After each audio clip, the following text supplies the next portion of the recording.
মা, আমাদের আত্মীয় এবং আমাদের স্বজন যারা যারা আমাদের শুভাকাঙ্ক্ষী, আমরা যখন রাজনৈতিক কার্যক্রমে জড়িত থাকতাম তারা বিভিন্ন সময় আতঙ্কিত হতেন এবং তারা বলতেন যে এটা লেখা যাবে না, এটা করা যাবে না, এটা বলা যাবে না। একই সাথে আমরা দেখেছি যারা গত 17 বছরে গুম, খুন, নির্যাতন, নিপীড়নের শিকার হয়েছে, ফ্যাসিবাদের ধারা নিষ্পেষিত হয়েছে, তাদের ভিতরে কেমন যেন ফ্যাসিবাদী আচরণ আবার ফিরে আসছে এবং ফুটে উঠছে। আমরা তাদেরকে আহ্বান করব, আপনারা ফ্যাসিবাদ হবেন না। আবার আহ্বান করছি, আপনারা ফ্যাসিবাদ হবেন না।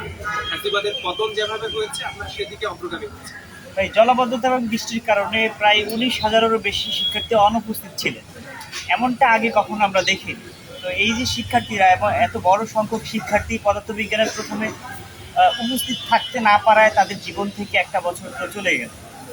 এই ব্যাপারে কি আপনারা কখনো মানে এখন কি আবেদন করবেন যে তাদের পুনরায় পরীক্ষা দেওয়ার বিষয়টা?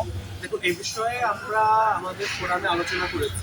আলোচনা করে আমরা যে সিদ্ধান্তে উপনীত হয়েছি, আমরা মনে করি যে কাঠামোর উপর ভিত্তি করে জোর করে পরীক্ষা নেওয়া হয়েছে এবং সামনে যে গুরুত্বপূর্ণ পরীক্ষা রয়েছে এটা কোনো সাধারণ পরীক্ষা নয়। কিন্তু এইচএসসি পরীক্ষার ফলাফল এর উপর নির্ভর করে আগামী দিনে তারা উচ্চশিক্ষায় কোন প্রতিষ্ঠানে পড়তে পারবে, কোন প্রতিষ্ঠানে ভর্তি পরীক্ষা দিতে পারবে। সেই জায়গা থেকে শিক্ষার্থীরা যোজন যোজন পিছিয়ে পড়ছে এবং ফলশ্রুতিতে একজন শিক্ষার্থী কিন্তু আত্মহত্যা করতে বাধ্য হয়েছে। আমরা সরকারকে আহ্বান করব এই বিষয়ে আমাদের অভিভাবক যারা আছেন, শিক্ষা বিশেষজ্ঞ যারা আছেন এবং রাষ্ট্রের সুশীল সমাজের যারা আছেন তাদের সাথে বসে সমাধানমূলক সিদ্ধান্তে পৌঁছানো।